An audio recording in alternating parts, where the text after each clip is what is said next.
Musical sensation Cameron Cassie has gone bananas. She's turned the stage into a scene from Jumanji. And if you don't stop talking, I'll turn you into a scene from The Walking Dead. Yep, that's me, crazy old Cameron. But I wasn't always like this. There was a time when I was the most patient, quietest person around. Want to know what happened? Then stick around. And yeah, like and subscribe to MSA. I grew up in a big family. And by big, I mean I was the oldest one among 10 siblings. You don't believe me? Okay, team, let's go. This is Lana, this is Rose. These are my twin brothers, Brad and Pitt. My twin sister, Hala and Lala. Another sister, Ava. Wait.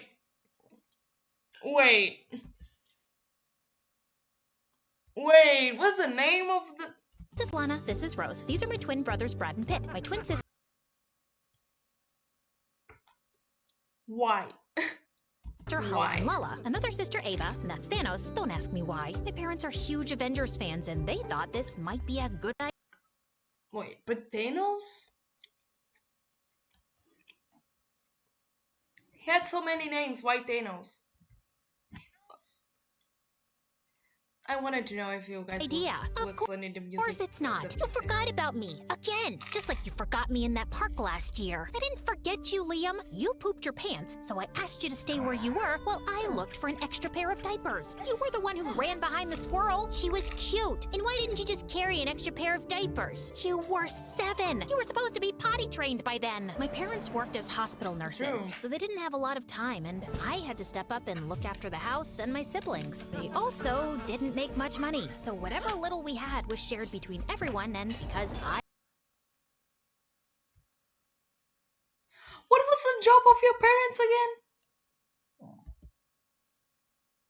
So they didn't have a lot of time. We were supposed to be potty trained by then. My parents worked as hospital nurses, so they didn't have a lot of time.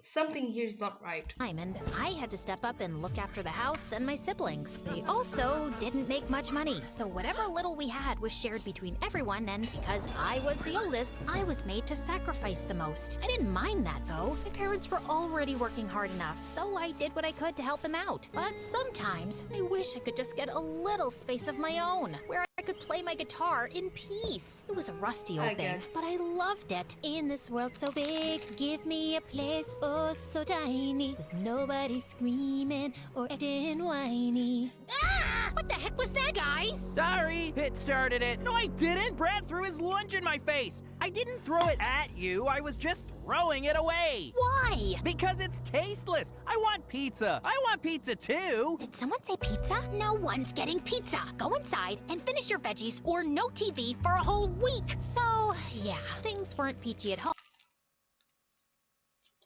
Okay. But school was worse. Between house chores and studies, I had no time to make friends and grew up to be an introvert, which somehow made me the perfect target for bullies like Bailey. We'd been classmates all our lives, but ever since her family struck it rich, she became this mean, hostile person with a personal vendetta against me. It didn't make sense. She was the lead drummer of the school band, really popular, and even had her own YouTube channel where she did covers of famous songs. So I just never understood why she was so obsessed with me. Like this one time in high school, She has a crush on you. She's gay and she has a crush on you. I was casually singing my favorite songs when Bailey barged in. Hi everyone! So in this episode of Off-Key Talents, we have Cameron Cassie. She thinks she sings well, but she sounds like someone stepping on a squeaky toy. Maybe it's because she's always screaming at her horrible siblings. How many are there again? Can you get that off my face? I'm not comfortable, and I don't care. Anyway, I got what I wanted. You can go back to whiny singing now. You're not gonna post that, are you? Bailey just gave me an evil grin and left. I wanted to scream in her face, but I knew she'd only make my life more difficult, so I kept my head low and went on with my day. But the next morning, I was still in bed when my sister Lana came running into my room and told me that the video Bailey posted had gone viral. What? Why would she post that? That's it. I will bite Bailey's head off and then use her hair to mop floors. What? What are you talking about? People are loving you. You're famous. Lana shoved her phone in my face, and I was shocked to see that she was right. People were calling me inspiring, adorable, amazing, and all sorts of great things. Within a few hours, it had more than 1 million views, and I was famous. You got pipes, girl. Would love to take you out sometime. You have the most beautiful voice in the world. Will you sign my pizza?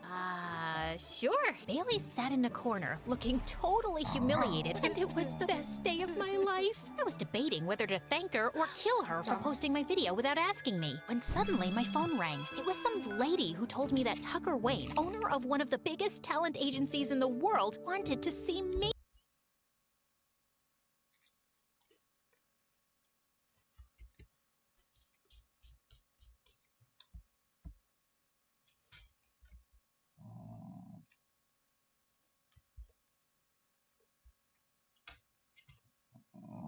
Come on.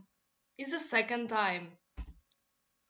Apparently, he was assembling an all-girls band and wanted me as the lead singer. The money was great, and he'd even sent me a first-class ticket to New York for the same night. I was pretty excited, but my parents weren't happy. Who's gonna look after the house? Maybe we could hire some help? Don't be ridiculous, Cameron. We don't have that kind of money. Millions Yeah, of but people I go will. to New York every day because they think they can change their lives. What makes you think you're any different? You'll only become disappointed. And what if I'm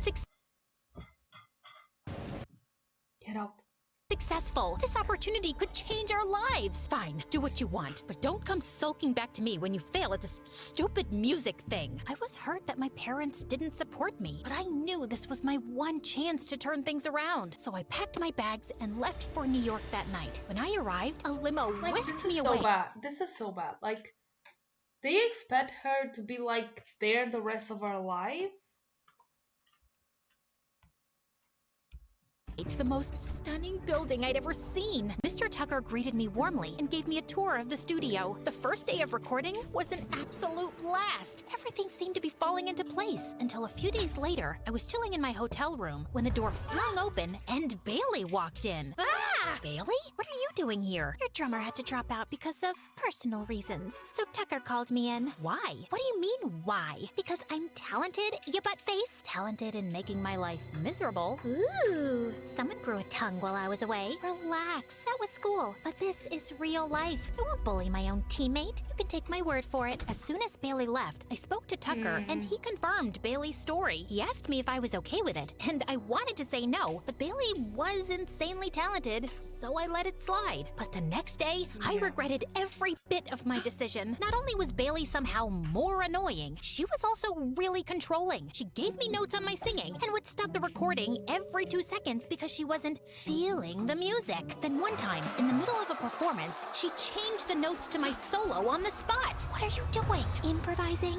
No, you're messing up my solo. And what are you gonna do about it? Bailey just left, and at that moment, something snapped inside me. I closed my eyes, focused on the notes, and sang. When I opened my eyes, the crowd stood still, and then they burst into a massive applause. Everyone was chanting my name, and Bailey looked like someone had pulled her kidneys out. From that moment forward, my life was an absolute whirlwind. We were getting more live shows, doing interviews, talk shows, and I was truly famous. I even got the first ever call from my mom, but it wasn't what I expected. Hey, Mom, I'm so glad you called. Your sister plays the oboe, you know. Lana? Yeah, I know. So let her in your band. But I thought you hated the idea of getting into music. I do. Yeah. Lana will be going to college soon, and playing oboe professionally will look good on her application. Now, will you help her or not? I wanted to say no, but Mom was talking to me after weeks, and I didn't want to disappoint her. So I agreed, and a week later, Lana joined me. But I had no idea how to fit an oboe in the band, and Lana didn't seem too interested either. All she did was sleep or order room service all the time, and I barely had any cash left for myself. To make things worse, we were a month away from the album launch, and I still had a bunch of songs to write. In this world so big... Stop! This is not working out. We need something edgier. Could we try a different note? No, I want more emotion. Was there ever a time when you were angry? Not that I can recall, but maybe when Bailey posted that video of mine without asking me, or the time she dipped my books into spaghetti sauce, or when she tried to spoil my solo on stage. Darling, you can't let people walk all over you like that. Stand up for yourself. Dig into that rage and come to me tomorrow with a new song. I spent the entire night replaying the conversation with Mr. Tucker, and when I calmed down, I realized he was right. I was a pushover. Bailey had tormented me for years, and I'd never stood up for myself. My own parents had treated me like a pushover, but not Anxiety. once did they pay attention to what I wanted. And when I finally did something for myself, they tried to snuff that spark out too. Heavy with rage, I picked up the phone and dialed in. Bailey, yeah, you're out. You're a bully, and no bullies are allowed in my band. And I cut the call before she had a chance to scream. On a high, I called Why? my mom next. Why? Hey mom, Lana doesn't want to be here, and oboe doesn't make sense in this band. I'm sending her home. Finally, I couldn't believe I just stood up to my mom, and to be honest, I felt pretty proud of myself. The next day, I walked up to Mr. Tucker and told him the conversation I had with Bailey. I thought he'd be mad, but instead, he smiled. Good for you, darling. And don't worry, we'll find a new drummer. Let me hear that new song. I poured my heart into my song, and Mr. Tucker was so impressed, he sent it straight Okay, for but- recording. He even said Wait, but how? I was eating like tea and toasts. Yay. Anyways, but how does this go to like sheet measuring the whole stage? up auditions, Like- and within no time, we had a new drummer in our band. A week later, when the song was released, it got more popular than all our live shows combined. We rose to the top of every chart, got invitations to every celebrity show, and Mr. Tucker even extended my contract. I was making more money than ever, and life was pretty good. But the more I leaned into my emotions, the angrier I got, and pretty soon, I was lashing out at everyone. I ordered this salad with ranch. This is blue cheese. What are you doing? Wait. It doesn't make sense. It doesn't make sense. If you range out recording a song, you range everything there. Cause it's like a hobby, you know? It's like your hobby there. It's like dancing too. You know, if you are feeling something inside, dancing and all that stuff let you go with it. That's why people write songs. So it doesn't make sense, but yeah. Trying to make me fat? I'm sorry, ma'am, I forgot. Did you forget to brush your teeth? Did you forget to take a bath? Did you forget to sleep? No? Then how can you forget to follow simple instructions? The waiter ran away crying, and I felt a bit bad. But with the amount of money I was spending, I deserved better service. But the next day, I was making No. waves on social media for being rude and mean. Apparently, someone from the restaurant posted a video of me screaming at the waiter, and now everyone was out there to get me, including the paparazzi. Have you always been this spoiled, or has success gotten to your head? Have you always been this stupid, or did you fall on your way here and damage your brain? That's inappropriate. Your face is inappropriate, Jane. You are a terrible interviewer. You should switch jobs because I don't think this one's gonna last that long.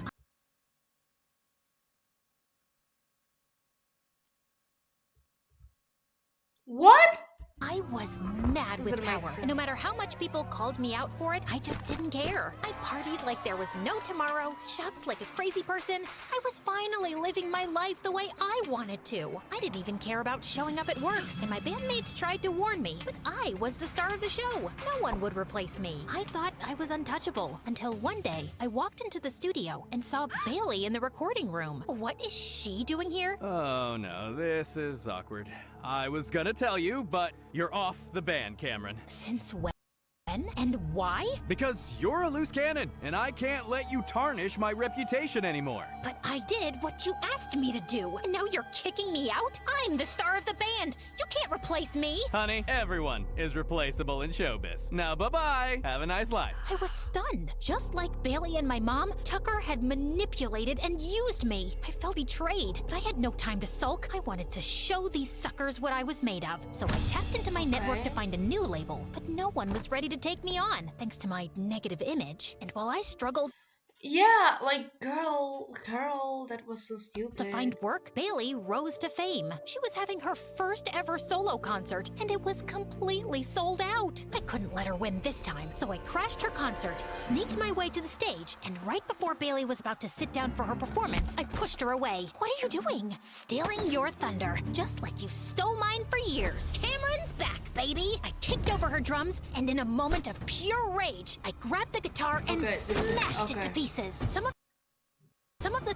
things went flying into the crowd, and everyone started panicking. The show was canceled, security was called in, and I was thrown out of the venue. Tucker even threw me out of the hotel, and thanks to my crazy party expenses, I couldn't afford another place. Eventually, I had to move back home, but I was so messed up in the head, I hardly ever came out of my room. All day, I would watch TV and see Bailey's rise to fame, and it only made me realize the things I'd lost. Then one day, I was sitting in my room when Mom walked in. You know you can't stay cooped up in here all day, right? I don't know what else to do. It's not like anyone needs me anymore. That's not true, Cameron. I was angry at you for moving out and then sending Lana back home. Then I realized that we'd been really tough on you. You were just a teenager, and you deserved to have a life of your own. So you're not angry at me now? Of course not, sweetie. We love you. We always will. My mom hugged me tight, and I felt better than I had in days. With my family by my side, I slowly started picking up my life again. I got back to music and even joined my old high school again. I had to repeat a year, but that was okay. At least I had something to look forward to.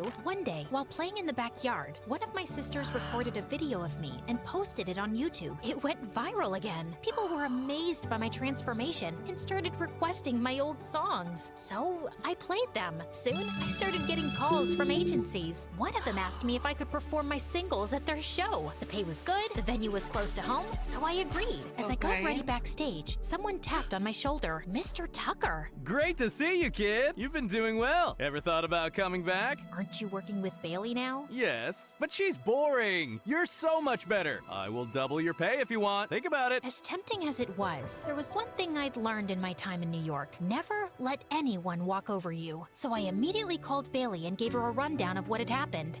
Why should I believe you? Because Tucker is a manipulative worm, and I don't want him to ruin your career like you ruined mine. You don't have to believe me, but just watch your back. Wait, thanks for letting me know. It's no excuse, but I'm an only child, you know? And my parents put this insane amount of pressure on me, and your family just seems so big and fun, and I was just jealous. Life's not always as it seems, but we can be a bit kinder to each other. Anyway, glad we had this talk. Same, you know, I really did like your new album. Bailey and I never stayed in touch after that. Double I heard she that. quit and started her own band. As for me, I'm still singing in the backyard and making my own music. That's the best kind. Okay.